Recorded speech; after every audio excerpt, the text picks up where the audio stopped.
Yorkshire is Baroness Haleh Afshar, an Iranian-born political academic, and here in the studio is Potkin Azarmehr, who's been in contact today with one of the other failed presidential candidates, Mehdi Karoubi.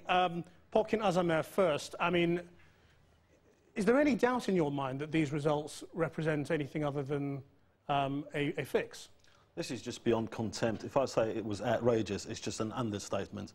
And part of the reason why they've become so bolder and so much more audacious to do something like this is because of all the liberal, the lefties, the Islamic Republic apologists, like Baroness Haleh Afshar, who in the last 30 years have ignored the human rights abuses and have tried to promote the Islamic Republic and become apologists for them, and they think they can get away with anything now. Let's keep to the subject in hand, if you like, and I'll put that to Baroness Afshar in a moment. But I mean, is there any evidence, or is it just that there was a strong movement that can't believe it's lost? Well, look, let me tell you something. I mean, the results announced say that Karoubi has got less than 1%. If anyone just watched the rallies and the meetings and the number of people that went to these meetings, you would understand that there's no way this candidate would get less than 1%.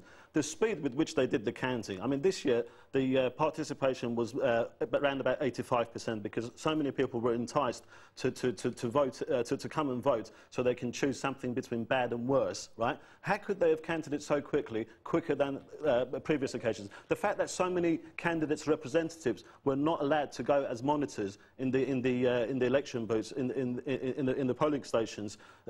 In fact, I think the candidates, right at that point, when they realised that their monitors cannot go in, they should have stood up to the process there and then. Baroness Afshar, I know you'll want to respond to that criticism, but if we can also try and keep it to the question at hand. I mean, what do you think is going on here? Well, I wouldn't like to respond to the criticism. It doesn't deserve an answer. Because you can't. But I do think... no, it's not because I can't, but because it's not the truth. But never mind that. I think what really I was in a meeting matters, 2 weeks ago. Please, let's just stick to the matter in hand. Baroness Afshar. I actually think that the real problem is the fact that a huge 80% of Iranians turned up to vote, and yet their views were not reflected. Because immediately, the moment the polls closed, Ahmadinejad declared that he had 64% of the vote, and he has 64% of the votes now. Now, it seems to me, I mean, miracles do happen, but how did he know that he has 64%? And Karoubi has been mentioned, but so did Mousavi. Mousavi is from Tabriz.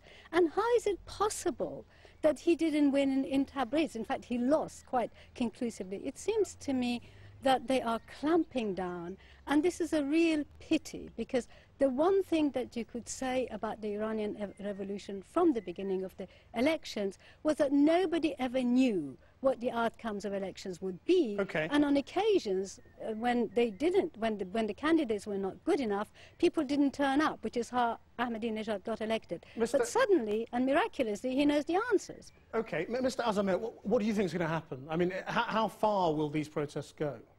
It depends what the public reaction is going to be and how strong it's going to be. But from my own experience, in the last 28 years, I can tell you that there is an army of very street thug, dangerous villains at the disposal of the Islamic Republic, who in the past have always come into the streets on occasions like this. But they're being quite restrained at the moment, aren't they? They're not firing at people. You know, their tactics are they're beating people clearly, because we can see that, but they're not going beyond that. Well, this is just like you said, it's just at its infancy. It depends how strong it's going to get. But what I'm saying is that, you know, I've been at the receiving end of this street mob that they normally have at their disposal. And the ordinary people are no match for these people. The number of people on the streets has to get so strong, has to get so much more that they can match these street thugs. Otherwise, it's going to be difficult. Baroness Afshar, what do you expect from Britain and America? The American response so far has been very guarded. Well, I think that at the moment, my understanding is that Mousavi is about to appeal to the Council of Guardians. I mean, there is a proper process that can be followed in order to contest the outcome of the election. So I think it's far too soon, and I'm very pleased that both America and the UK, for the moment, are being very cautious and are waiting to hear what the people of Iran think, rather than the views of Ahmadinejad. I think that is the best policy at the moment, and clearly the people are in the street, and because they are in the public eye, you can see them. You know, if they try and turn off the televisions, they send you their own cuts and their own takes. So I don't think that the Iranians would go away quietly, but I very much prayed that there would be no bloodshed. Haleh Afshar and Potkin Azarmehr, thank you both very much indeed for joining us. Now, an American student accused of murdering her British flatmate.